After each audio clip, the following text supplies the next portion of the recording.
Good morning class, how are you all? I hope all are good.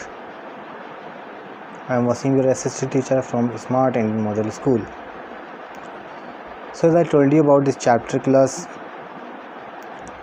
Chola के बारे में बताया था और इसमें आपने पिक में देखा होगा चोल मेंशन कहाँ किया गया है। ये आपका मैप आप लेंगे, इंडियन पॉलिटिकल मैप जो आपके एटलस बुक है, इसमें आप यहाँ पे चोल भर देंगे, राइट। गंगावादी, उरेयार, तंजावुर, ये जितने भी एरिया हैं, मदुरई, पांड्यास, इन सबको आप मैप के अंदर फिल कर लेंगे। चालुक्य थे, ये अंडर विक्रमादित्य 6 में आए थे, उनके साथ अंडर में थे ये सब इसके बारे में आप मैप में फिल कर लेगा। सेम ऐसे ही मैप में फिल कर लेगा। So I have explain first paragraph and now I am going to explain second. The successor of Vijayala conquered neighboring region and kingdom grew in size and power। तो विजयाला जो थे, इन्होंने आसपास के जो रीजन के थे स्टेटों को जीता और अपने राज्य को बहुत बड़ा कर लिया, पावर को बढ़ा लिया। Pandya and the Pallava territories to the south and north were made part of this kingdom. जो ये हमारा साउथ का पार्ट है, ये नॉर्थ का पार्ट है, इसमें भी इन्होंने अपना कंट्रोल करना शुरू कर दिया, राइट, और ये हिस्सा बन गए उसके। अब बात करते हैं हम यहाँ पे इस वाले पैराग्राफ में, देखते हैं कि इसमें क्या कहा गया था। सो अब आते हैं यहाँ पर Raja first consider the most powerful Chola ruler. ये जो थे पहले थे और उनको सबसे अच्छा रूलर माना जाता था चोल डायनेस्टी के अंदर। Became king in 985 and expanded control over most of these areas. फिर जब ये किंग बन गए तो इन्होंने अपने पावर को बढ़ाना शुरू कर दिया, बहुत बड़े एरिया तक इन्होंने अपनी पावर को बढ़ा लिया। He also recognise the administration of the empire. फिर इन्होंने अपने एडमिनिस्ट्रेशन को भी देखा। राजा son Rajendra first continue his policies and even raided the Ganga valley. Raided कहते हैं लूटने को। तो इनके जो बेटे थे राजेंद्र फर्स्ट, ये आए और इन्होंने भी उसी पॉलिसी को अपनाया और लूटना शुरू कर दिया Sri Lanka and continue countries of south east Asia, developing a navy for this expenditures.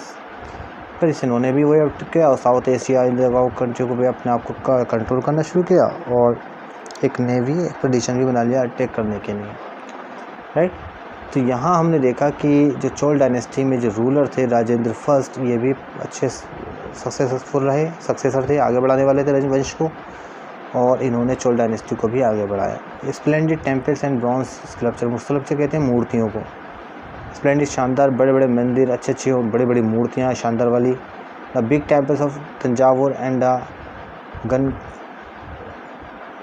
गईकोंडा Cholapuram build by Rajendra ने और राजा ने ये तंजावुर जो टेम्पल था, तंजावुर के अंदर बिग टेम्पल ऑफ तंजावुर इन्होंने बनवाए थे।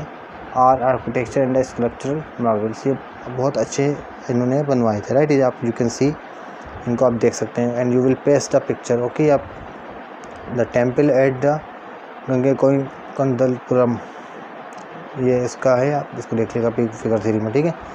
तो इसके बारे में हम देखेंगे और क्या हुआ चोल एम्पायर के बारे में। यहाँ तो हमने देखे, हमने मंदिर भी बनवाए, राइट, अच्छे बनवाए।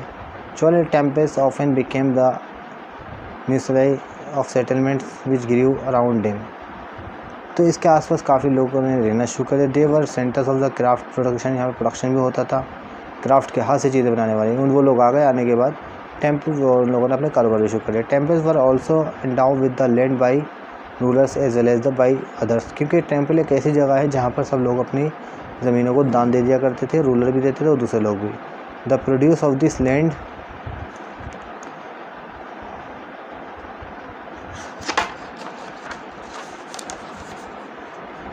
went into maintaining all the specialists who work at the temple and very often lived near it. Priest, garland makers, cooks, sweepers, musician, dancer etc.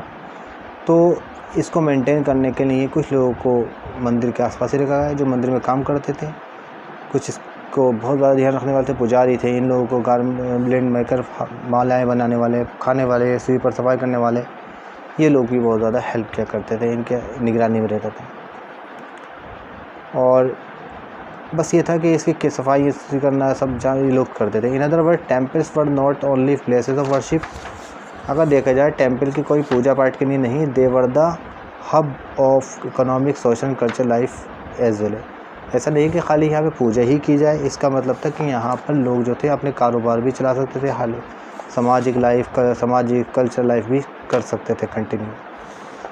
सो इसके बाद और देख लेते हैं आगे थोड़ा सारा कि यहाँ पर जो बताया गया है कि among us craft is associated with the temples, the making of bronze images was the most distinctive. Chol bronze images are considered among the finest in the world. वैसे इसकी जो क्राफ्ट बनाई जाती है, हाथ से जो बनाई जाती है, टेम्पल्स हैं, मेकिंग ब्रॉन्ज तांबे के बनाए जाते थे, ठीक है ना, ब्रास के बनाए जाते थे, ये सब जो थे बहुत ज़्यादा। तो चोल में जो ब्रॉन्ज या इमेज थी, आप मूर्ति देख रहे हैं, ये मूर्ति बनाई थी बहुत ज़्यादा स्पेशलिस्ट होती थी, कहीं पे भी इसमें की जैसे नहीं बनती थी। ओके ना, इसे लिसन इट वेरी केयरफुली, इसमें की मूर्तियाँ अभी तक नहीं बन पाई थी, राइट। डिवोटी इसको जो समर्पित करने वाले थे लोग थे, इसको खूब अच्छी करके बनवाया करते थे, right. So I hope everything is clear to all till here. अब इसके बाद हम बात करेंगे एग्रीकल्चर इरिगेशन, राइट।